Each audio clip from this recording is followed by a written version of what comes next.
Tuskegee is marching to the beat of a new beginning with Tony Haygood as the city's new mayor. Beaming at his inauguration, he was still upbeat a few weeks later when ECHOboom interviewed him about the early stages of being mayor. I'm excited about the opportunity to serve, to work with people who have ideas and to execute some things, to try to get things done in a better manner, such that the citizens realize better services and opportunities here in Tuskegee. This new beginning is not a blissful honeymoon.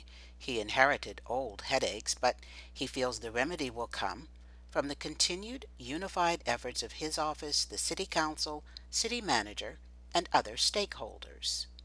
But the key thing that we have to do is to first stabilize where we are, and we've recognized that by reviewing our situation and seeing what resources we have available, and also recognizing that we have to build some relationships in terms of financial support that would allow us to do some other things.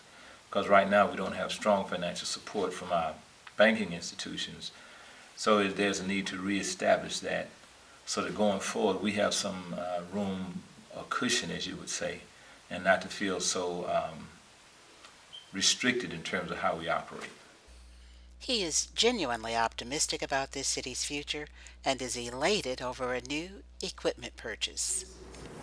We get almost $700,000 ladder truck. That ladder truck will reach anything on this campus. And we don't have much in the city that's needed for. It reaches 75 feet by hydraulics.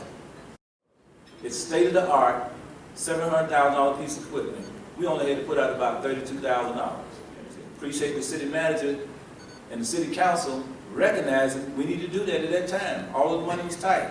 So it's delivered. And it's there. And that's what Santa Claus was in the Christmas parade, up in the new fire truck. Progress and challenges are twin realities inside city government, and there are also challenges on the outside. Over a period of time, people, perhaps some of the citizens have become frustrated and have fallen into a pattern of not doing or not thinking or not expecting much more. That's something we can't afford to do. We have to want more in our community. We have to expect more. We have to expect more of ourselves. We have to expect more of the people that we work with. And as we expect and demand and desire a better community, that's what we'll get. We'll get what we ask for and what we seek. If we don't seek a better community, it won't get any better.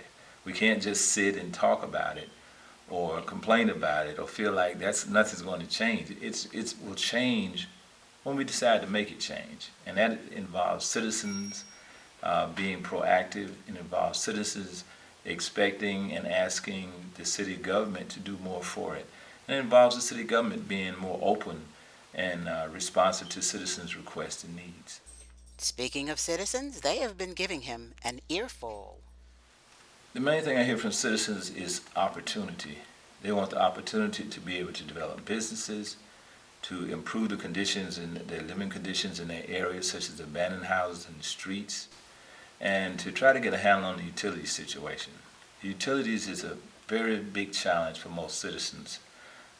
Real or perceived, there is seems to be a problem there to most citizens. So I think that's something we have to address. We can't get around and try to see how we can help citizens have a more manageable utility situation. Now, in that sense, it may be because many of the houses here, as we know, are older. Very few houses have been built here in the last 10 years or so.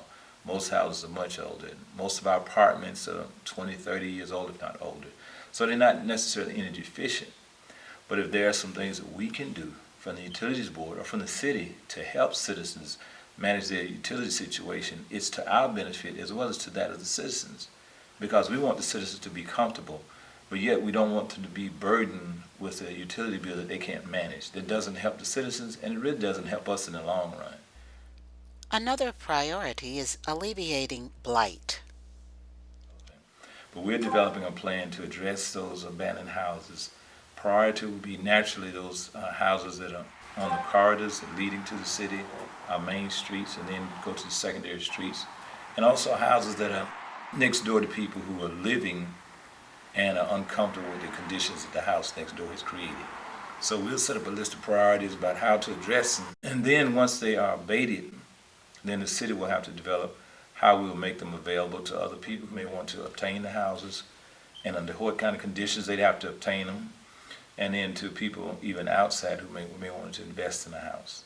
And regarding job growth, there are positive developments.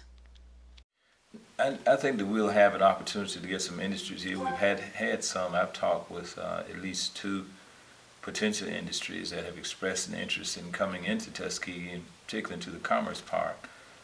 It's just a matter of time when we get the right match. A lot of industries come in looking for incentives, so we have to work with the state of Alabama that actually offers incentives. The city offers some, but our potential and ability to offer incentives to external industries is limited.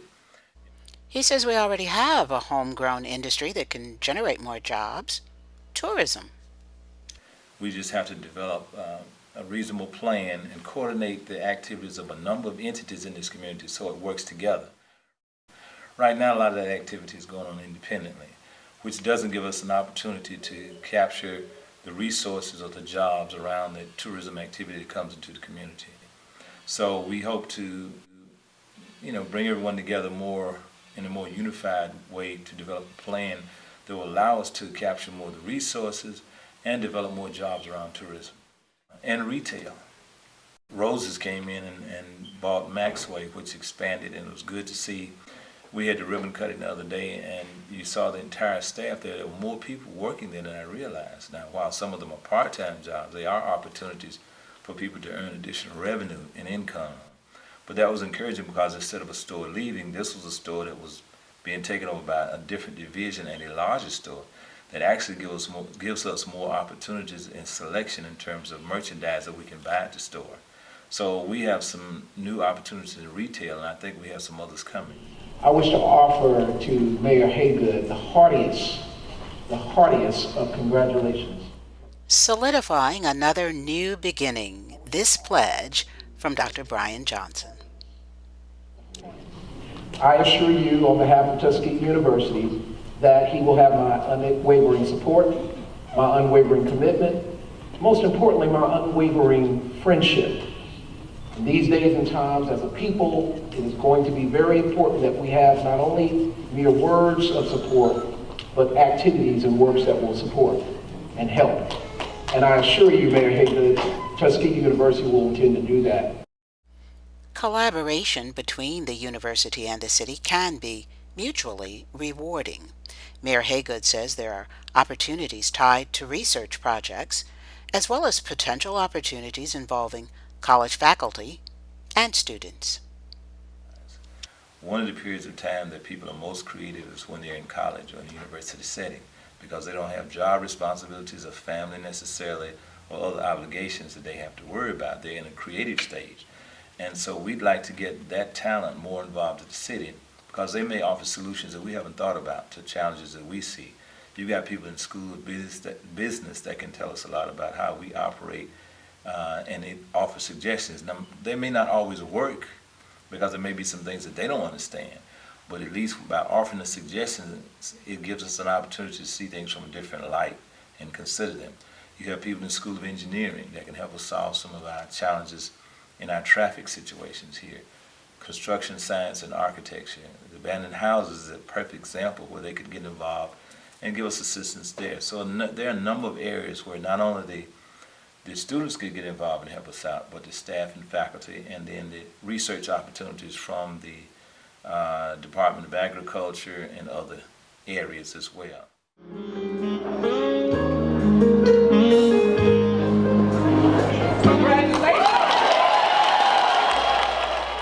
All of this beautiful energy at a new beginning for him contrasts sharply with the negative energy caused by the ending of the presidential election. Mayor Haygood offers consolation. While we did not have some of the successes that we wanted from the national election, perhaps, it gives us an opportunity to focus on ourselves locally. How can we improve things here? I would like citizens to challenge me, and I challenge them on what we can do to improve. by communicating with each other, we can improve our community. We can improve the situations for our families, for our community, for our church, for our university. We have a great HBCU here. So I think in 2017, we need to look at how can each one of us do more to make a positive difference in our community, in our university, in the state of situation that we live in. We want a top quality of life, and it starts when we start making that happen. Thank you for watching this exclusive ECHOboom presentation.